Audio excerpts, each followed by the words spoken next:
Now, Mr. Witness, and this is the second to the last question. Mr. Witness, could you tell us, after you did this audit evaluation and these recommendations, what happened next? What other matters occurred, if any, in connection with your audit From when po? during the time that you were still there? There was a time po that I was called in a meeting. Po. Tinawag ka sa meeting Yes, ma'am. at nandun ka pa sa COA ICFAO. Yes, ma'am. Maalala mo anong date itong meeting na to? It was around second week po ng September of 2023. At sino-sino ang nasa meeting na to? Ang naalala ko po ay si Attorney Zuleika Lopez at si Attorney Michael Powa po. At yung dating head po ng ICFAO na si Assistant Commissioner Nilda Plaras at si Attorney Gloria Camora po. Okay. Sinong nagtawag ng meeting na to? Hindi ko na po ma-recall kung sino nagtawag. Ang naalala ko lang po ay pinasama po ako dun sa meeting na yun.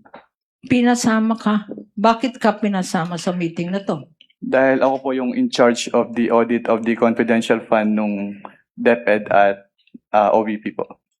Kilala mo ba, Mr. Witness, si Attorney Michael Powa? Nakikita ko po siya sa news. Nakikita mo siya sa news? Hindi mo siya nakikita sa in-person? Ayan, oh. During that time, sorry, hindi po clear yung particular period. Oh, kilala mo ba? When you went to that meeting, were you able to identify Attorney Michael Powa?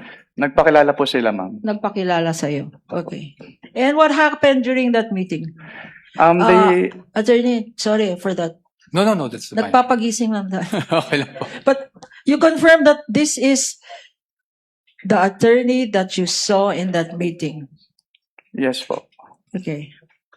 What happened sa meeting na yan?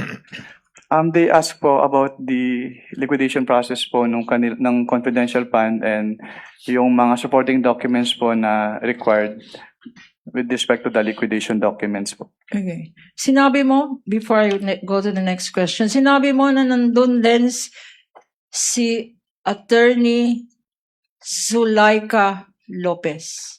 Sa pagkakaalala ko po, yes, ma'am. Okay.